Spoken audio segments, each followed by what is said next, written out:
তাদের বউয়ের জন্য কথা, বউয়ের পছন্দ মতন বউয়ের কথা শুনে চলে, মেয়ের ইচ্ছা, মেয়ে যেটা চাইছে সেটা দেয়, তাহলে আপনাদের অসুবিধা কোথায়? সেক্ষেত্রে আপনারা তাদেরকে নারীবাদী শব্দটা কেন প্রয়োগ করেন?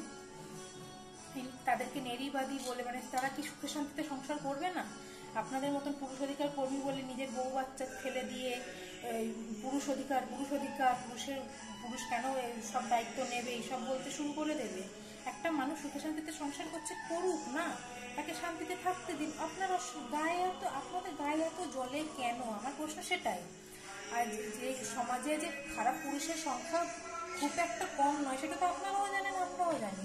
সেক্ষেত্রে সমাজের কিছু পুরুষ খারাপ, এই জিনিসটি মেনে নিতে আপনাদের এত অসুবিধা কেন হয়? এই প্রশ্নের উত্তর তো আপনারা কোনোদিন, আমি মনে করি না যে আপনারা দিতে পারবেন। কারণ যদি দিতেই পারতেন, আপনারা তো অবশ্য বাস্তববাদী নন, তাই না? যারা বাস্তববাদী, যারা বাস্তব দুনিয়া সম্পর্কে জানে, যাদের বউ বাচ্চা সবকিছুই আছে, তারা হয়তো এর উত্তর দিলেও দিতে পারে। আমি এখানে কোনো রকম কোনো বিরোধিতা করতে আসিনি, ঠিক আছে? আমি এখানে আমার মতন ভিডিও বানাবো, আমার রোজি রুটি, এটা আমি আমার মতন কাজ চালিয়ে যাব। আপনারা কিন্তু যেতে পরে ঝামেলাটা করতে এসছেন, জ্ঞান দিতে এসছেন যে কেন এই সময় মহিলারা নিজের ইনকাম করছে, সে করছে, কেন তারা মানে লাইক চাইছে, সাবস্ক্রাইবার বাড়াতে চাইছে, তাতে যারা চাইছে অবশ্যই চাইবে, কেন চাইবে না? আপনারা আপনাদের মতন কাজ করুন, আমরা আমাদের মতন কাজ করি, এতে অসুবিধার তো কিছু নেই।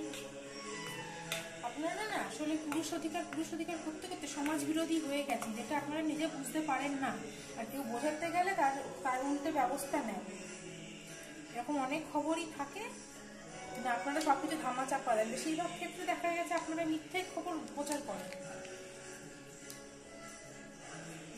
যেসব খবরে কোনো মাথা মুন্ডু নেই, মিথ্যে খবর প্রচার করবেন, তারপর বলবে এইটাও এবার ধামা চাপা পড়ে যাবে গো, আর একটা পুরুষকে আমরা বাঁচাতে পারলাম না।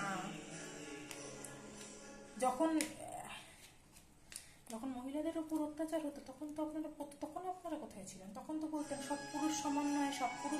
তাহলে এখন যখন পুরুষদের উপর অত্যাচার হচ্ছে, তখন তো মেয়েরাও বলছে যে সব মেয়েরা সমান নয়। তাই সেটা আপনারা কেন বিশ্বাস করছেন? আসলে আপনারা ভয় পেয়েছেন, বুঝেছেন? আপনারা ভয় পেয়েছেন যে আমরা তো মেয়েদের উপর অত্যাচার করতাম, মেয়েরা চুপচাপ সহ্য করে নিতে, এখন মেয়েরা মুখ খোলা শুরু করেছে, মেয়েরা এখন পাল্টা বদলা নেওয়া শুরু করেছে, তাই আপনারা ভয় পেয়েছেন। এটা মেনে নিন।